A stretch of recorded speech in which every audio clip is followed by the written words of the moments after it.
Hi, and welcome to Dollars and Making Sense, a weekly show about finance, money, and investing. I'm your host, Ray Treverson from OTG Capital. We broadcast locally on Radio Northern Beaches and around Australia on the Community Radio Network. I'm really pleased to welcome to the microphone this week for the very first time, and I'm struggling for my papers, it's Katrina McPhee, who is the Chief of Staff from Aware Super. Now, I'm really pleased, Katrina, because you're one of the first, I guess, big swinging bats that I've had from the super funds, because we had Services Australia, we've had Grant Hackett on the show, we've had Simon Madden, we've had some really cool people coming along. So when Aware Super came along and said, hey, we want to talk to you, we're beauty, that'd be great.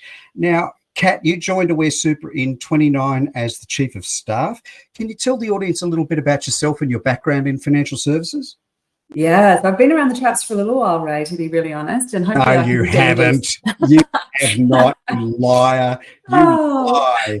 And I hope I can be in the cool group too with Grant Hackett. That would be an absolute privilege. But I started out my career in funds management, but then really felt like I wanted to be more in touch with how people feel about their money. And I love human behavior. I love the way humans behave, but also understand the power of money and how it can really change lives. So I went and became a financial planner, and I did that for 5 years. Yeah. Wow. So nothing teaches you more. For our sins, yes.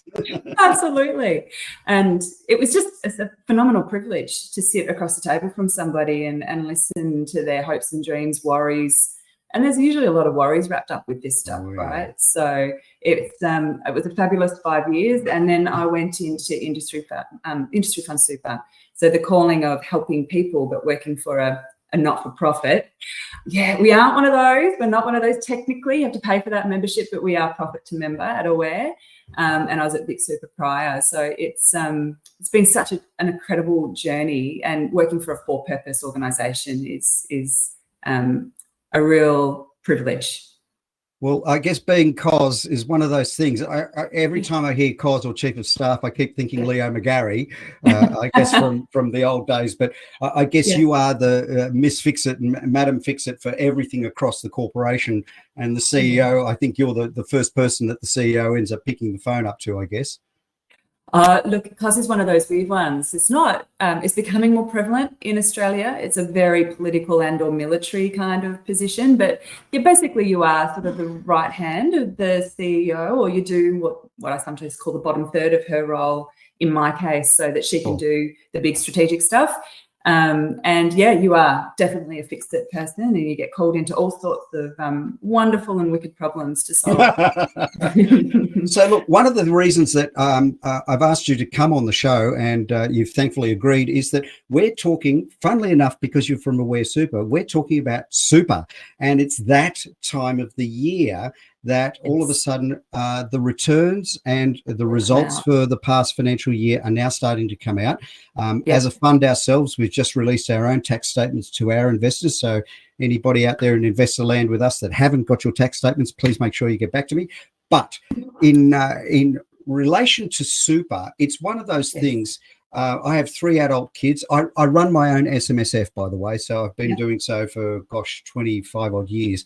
But I think super is one of those gifts that keeps giving.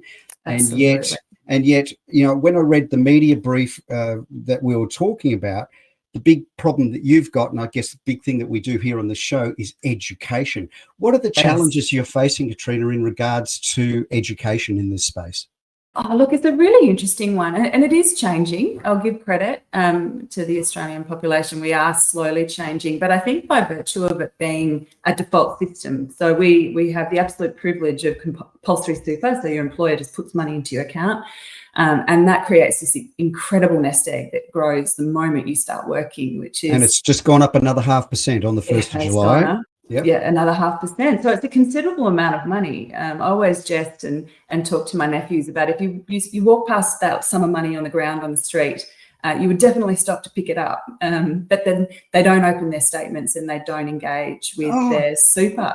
it's all too hard, or it I annoys don't get the hell it, or out of me. I mean, it's like, open the statement, read it. Yeah, but I don't know. I absolutely. don't know what it means. It's like, well, then ask somebody. Exactly. And look, it's one of those industries that is bound by lots of regulation because it's the considerable amount of money that we hold for other people. We've got I think 1.2 it's million members. So it's 3 trillion now in it super, is. It and is. and And we growing. and we are the envy of the world, because I You have must very good Kiwi friends. They have something called Kiwi Saver, but it's do. only at 3%, and so Correct. many Kiwis retire in poverty. We are not going to do that as a No, general populace.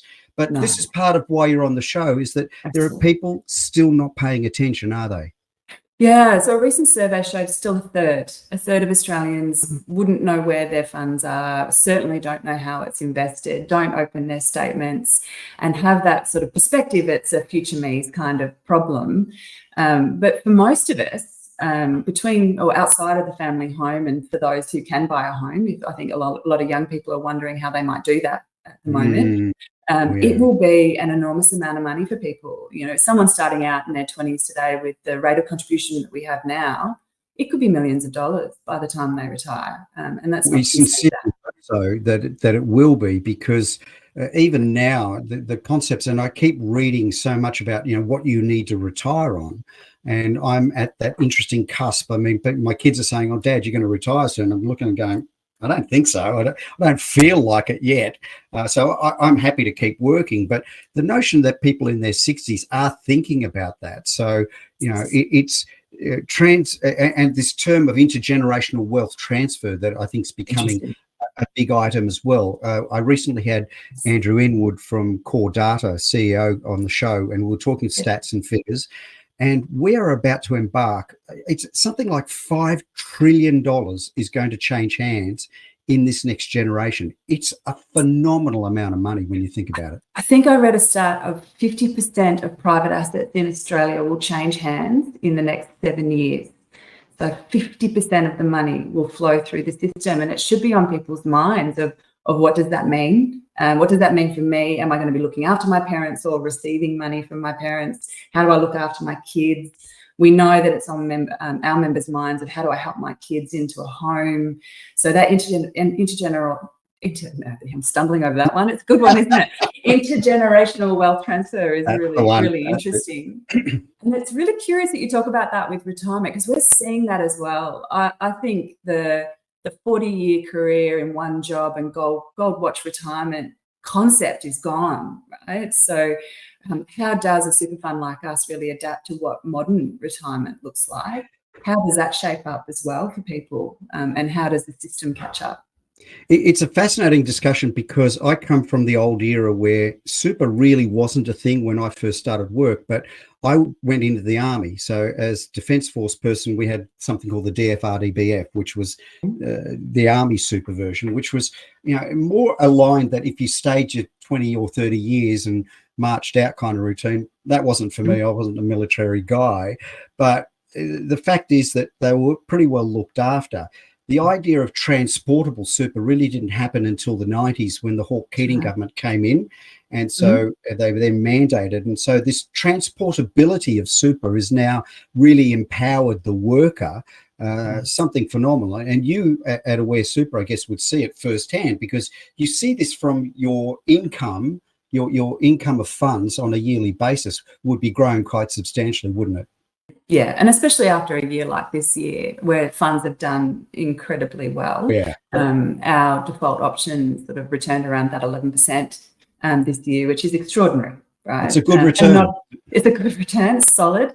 But that is sort of a short-term return. You sort of always should look to that sort of 10, 15-year mark, because it is such a long-term investment. But that over time, if you think of that compounding effect of that kind of money, the return and the contributions that people are making over time, like we were talking about before, it adds up to a really large sum of money once you get to that moment where you get some choice. I guess the real challenge becomes, though, that when we're talking, we return 8s, for example. You've just brought in a year with 11s. I recently had a young lady who did her thesis on cryptocurrencies, and it's the buzz. It's where all the chatter is. It's where it's sexy because you can go in there and depending on your timing, you can make 50%. They don't tell you that you can also lose all of it. But notwithstanding, that doesn't make good newsprint.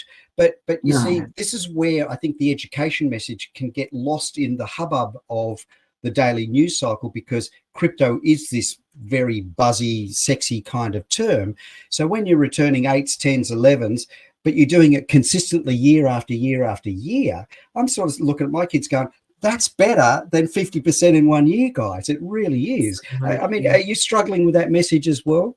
Oh, look, I live by the methodology of easy come, easy go. If you can return 50% in the year, you can guarantee that it'll move the other way just as quickly. And I'm having a conversation with my 10-year-old around trading Forex and the dangers of trading Forex. Your 10-year-old? My 10-year-old is interested in Forex because it's all over YouTube. It's all over Instagram and social media, that how easy it is to make money from these platforms and to lose it as well. And to try and bring home that message of long-term returns and diversification and cycles in markets. I've had to get really good at explaining it to a 10-year-old. So she's what, year 4? He's in grade 5. Yeah. In grade 5. Yeah. That's wow. Fascinating. What's he got? A bunch of people around at school following around going, oh, my mum works for Aware Super, so I know, I'm the next kingpin that's going to come through rolling in the cash. It's like, wow. It's interesting. It's interesting, isn't it? I think the next generation's a little bit more interested. Yeah. Well, that floors me. I just like, wow. Okay. Well, look, we're just about halftime here. You're on Dollars and Making Sense, a weekly show about finance, money, and investing. I'm Ray Trevisan. I have with me at the microphone Katrina McPhee, who is the Chief of Staff of Aware Super. We're going to take a short break and be back with you in just a moment. Hi, and thank you for listening to Dollars and Making Sense, a weekly radio program about finance, money, and investing on Radio Northern Beaches and nationally on the Community Radio Network around Australia. The views, comments, and opinions aired during our program should not be construed or viewed as financial advice. Any commentary is general advice only and does not take into account your objectives, financial situation, or needs. You should consider whether the advice is suitable for you and your personal circumstances. If in doubt, you should contact an authorised licensed financial planner. We welcome questions and feedback, and you can get in touch with us via our blog, social media channels, or email. Please search for Dollars and Making Sense in your favourite podcast platform, or check out our blog at otgcapital.com.au/blog.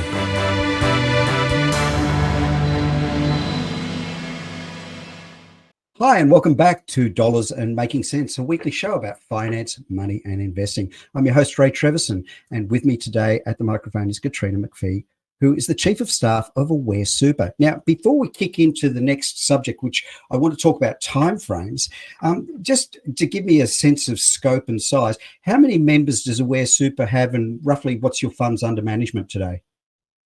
Ray, we're about 1.2 million Australians are members of ours. Whoa. So placing us, and we're around $180 billion worth of money. So that's all members' money. We're a profit to member fund.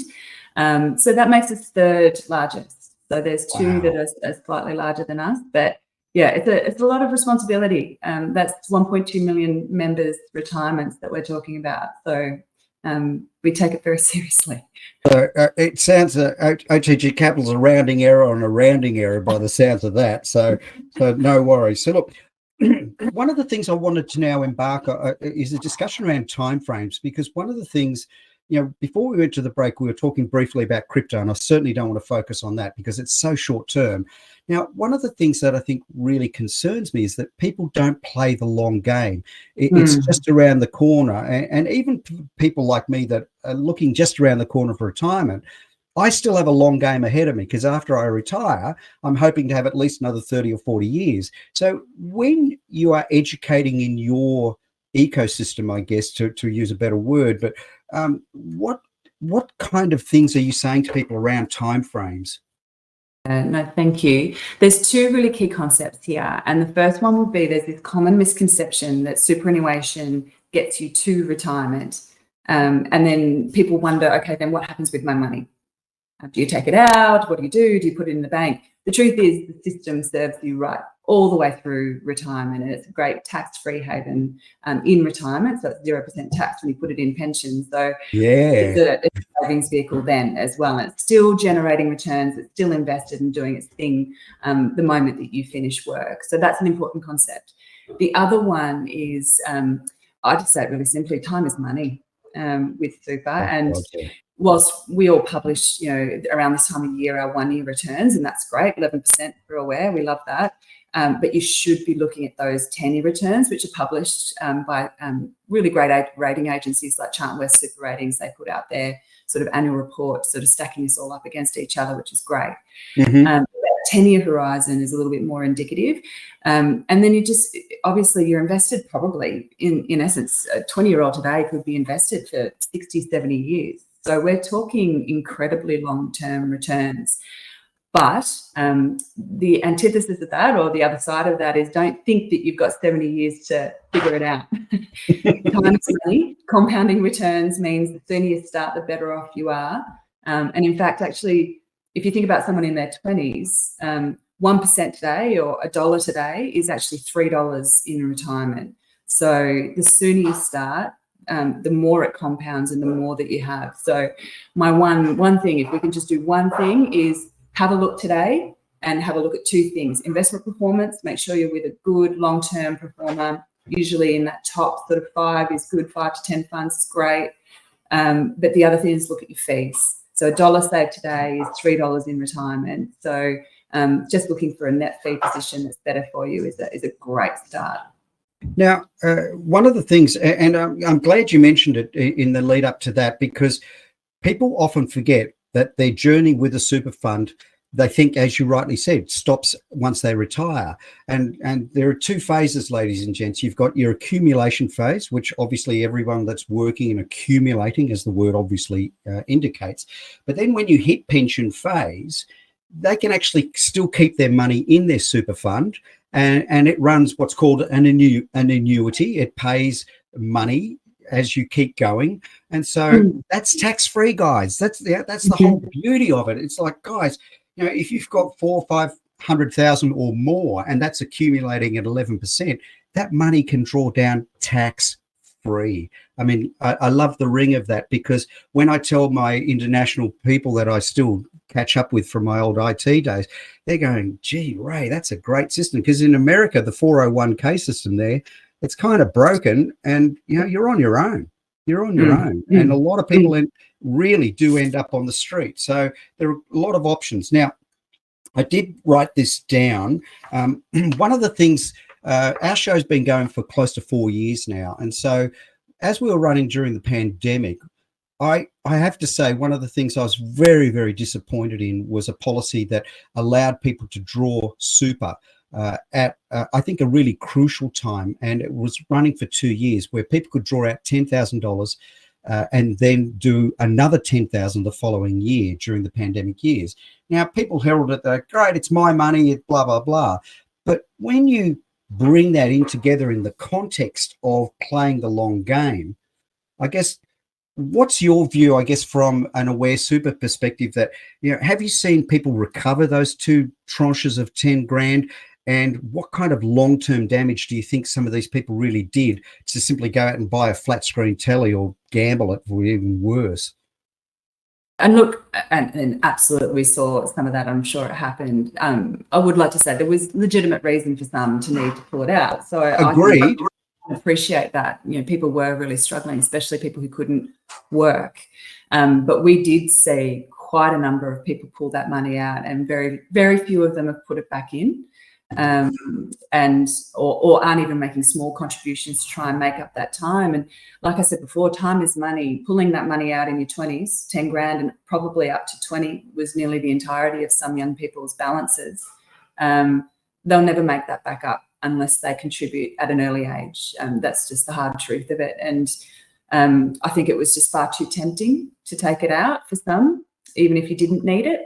I'm sure there was some interesting purchases that happened with that, because it does feel like a sum of money that it's locked up, right? And it can feel like it's money that you can't touch for a really long time. And at 25, 65 feels like eons away. But that's kind of the point. It's forced savings. And the power of time, the power of investment, you sort of need to nurture it. You need to make sure that it's in a great fund, you're paying low fees, you're making good choices around it, and let it do its thing and just watch how much it'll grow into. It's if you think about right now, in a time where cost of living is really hard for people are struggling. And there's talk of interest rate rises, everybody's feeling pressure. Looking after your super, going and looking at that is one thing that you can do, cost you no money out of your pocket, that can put tens of thousands of dollars into your retirement. So just strongly urge it. It's just a little pocket of joy right now when everything else feels a bit hard. I guess it's one of those, it's about context, I think, more than anything. I mean, my kids have asked me, because of the nature of the work that I do in funds management, how did it even start? And I said, well, back when it began in 94, it began because of a trade-off. So the union said at that time, we won't take a pay rise, but we want that pay rise to now go into compulsory super. And so therein started that first trade-off between taking a wage rise to actually putting it away for the future. And so it's grown over time. So we will reach 12. I think it's mandated out to 12, isn't it? That's right. With the current government. They were talking about 15, but I think that might be a legislative step too far. And I don't want to delve too much into politics now or any time in the show, because it's a minefield. But I think one of the sad stories is that people keep on looking at super as this treasure chest that they can raid before they retire. I mean, at Aware Super, do you get inundated at customer service when people say, well, it's my money, why can't I have it? I think when people are in a difficult position, most definitely. If you're in a difficult position and you're in need of money, obviously, it's very tempting when you see considerable amount of money and it is locked up for the future. We do have things called hardship provisions. Those super funds can release funds. The CISA regulations, the CISA regulations are quite specific that under cases of genuine financial hardship, you can draw down. You can draw down. The other one that I think is really interesting, and yes, the purpose of superannuation is to help people have a dignified retirement. That is the purpose. It is a future savings vehicle. It is very tax effective.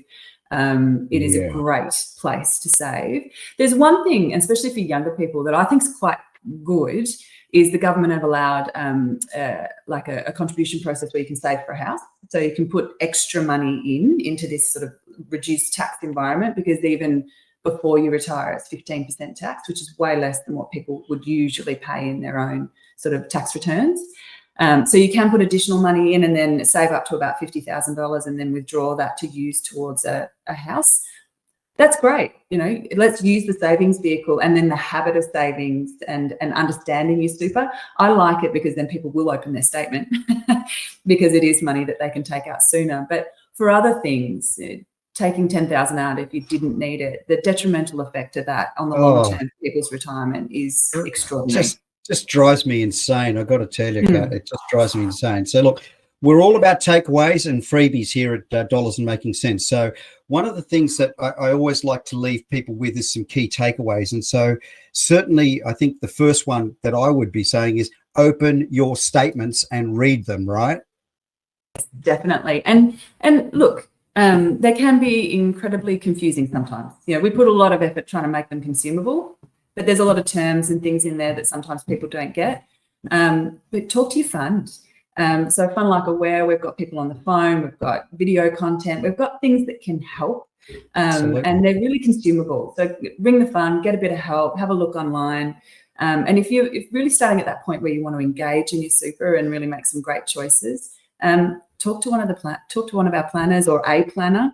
They add a lot of value. They know the rules. They know how to sort of navigate the choices that you want to make with the system and really make it work for you. So I would recommend that as well. I mean, I will give Services Australia a bit of a plug here as well, because there is always Money Smart.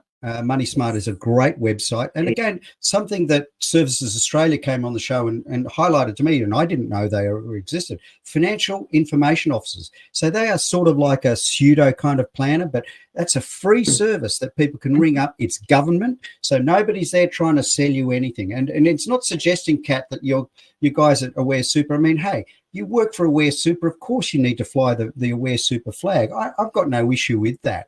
But I think if people are still looking for somewhere, maybe a safer haven if they're not comfortable, the Services Australia Financial Information Services line is a great service, and Money Smart, I always say to people, is a great option as well. Yeah. So look, we're just about at the end of our time. It looks like you've got somebody coming in to have a chat at your end. Apologies for that. That's okay. The benefits of in-home kind of video conferencing. That's right. The new life post-COVID.